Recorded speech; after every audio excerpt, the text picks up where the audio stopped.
The life of Aslan. Aslan, also known as the Great Lion, is the creator and one true king of the world of Narnia, and generally a representation of all that is good.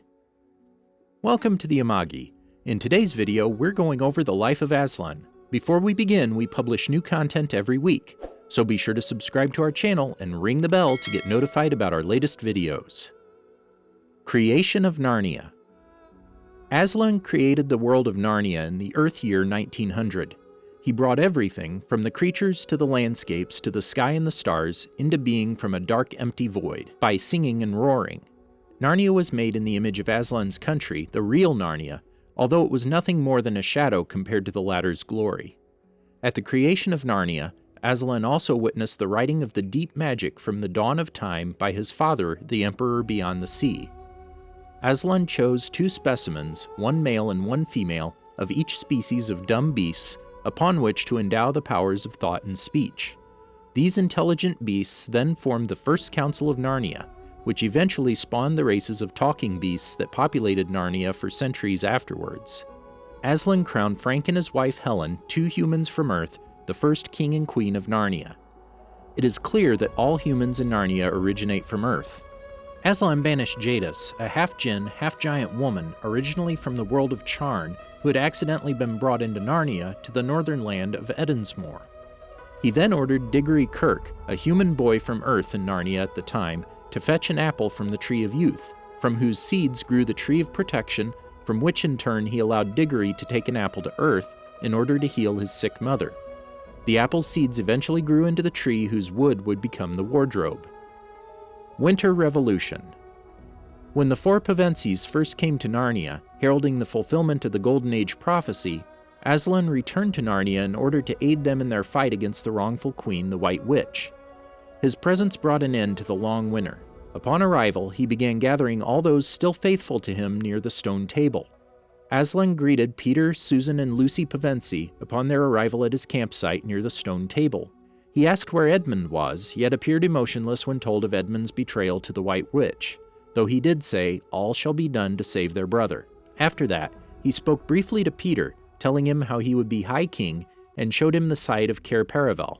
Shortly after, the wolf Mogrim arrived and attempted to kill Susan and Lucy, only to be slayed by Peter. For his heroism, Aslan knighted him to the most noble order of the Lion as Sir Peter Wolfsbane. He then sent the best of his army to rescue Edmund from the witch's clutches. Alas, though, according to the laws of deep magic, it was the White Witch's right to sacrifice Edmund as he was a traitor, and all traitors belonged to her. In order to save him, Aslan agreed to be sacrificed in his stead. However, according to the laws of the deeper magic, Aslan, as an innocent victim, was resurrected. Upon his resurrection, he then revived the petrified Narnians in the White Witch's courtyard and led them into the first battle of Baruna, which he quickly resolved by killing the witch. After the war was won, Aslan revived those who had been petrified in the battle and crowned the Pevensies as the new monarchs of Narnia before disappearing. Mr. Beaver told the Pevensies that Aslan often left to attend to other countries, and that he didn't like being tied down, but assured them that he would return one day. He did warn them, however, not to press him, as he wasn't a tame lion.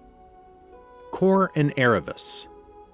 During the Golden Age, Aslan returned briefly to Narnia and also to Archenland to help Shasta, Aravis, and the talking horses Bree and Hwin escape Calormen for the freedom of Narnia. He also apparently helped save Cor as a baby by seeing to it that the boat Cor was on floated to the shoreline, where he was found by his adoptive guardian, Arshish. In the process, he helped Shasta discover his true identity as Cor, Prince of Archenland, taught Aravis to abandon her pride and faith in the Calamarine god Tash, and helped stop Rabidash from conquering Narnia. When Aravis fled to the Archenland border, he slashed her back to inflict on her the punishment she had caused to be inflicted on the slave she had drugged to escape her prideful stepmother. When he approached Aravis later, he explained his actions, and she agreed she had deserved the shock of corporal punishment. Thus reconciled, Aslan led the Calamarine refugees to the council where Rabidash met his own punishment with distinctly less grace and dignity than Aravis had displayed. Narnian Revolution. Aslan was absent from Narnia during the Telmarine conquest, and therefore most of the hunted and oppressed Narnians lost faith in him.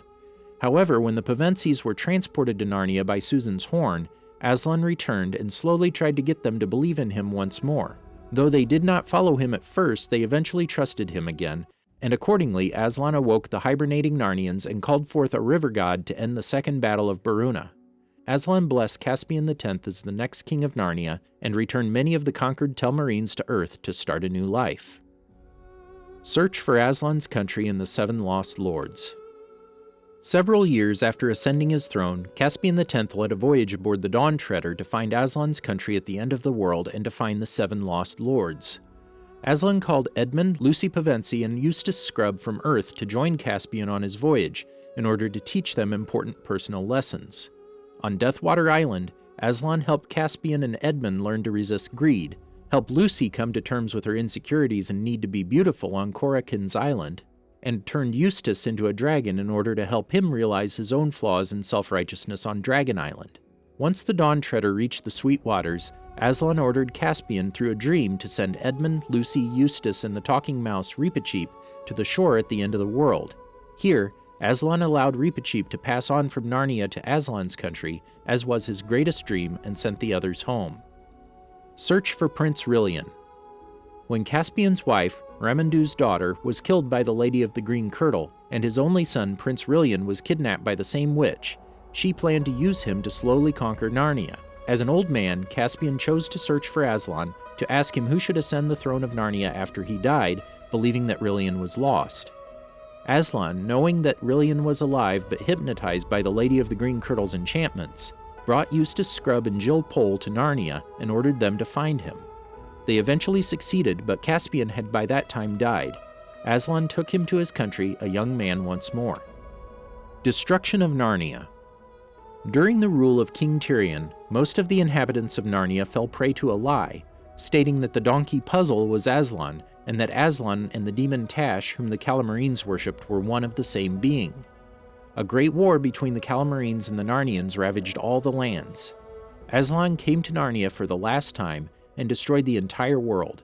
He passed judgment of every one of its inhabitants, allowing those who were faithful, good, and innocent to pass into Aslan's country, where they would exist in eternal peace, while the unvirtuous and honorless vanish into his shadow. Their fate is unknown even to the author.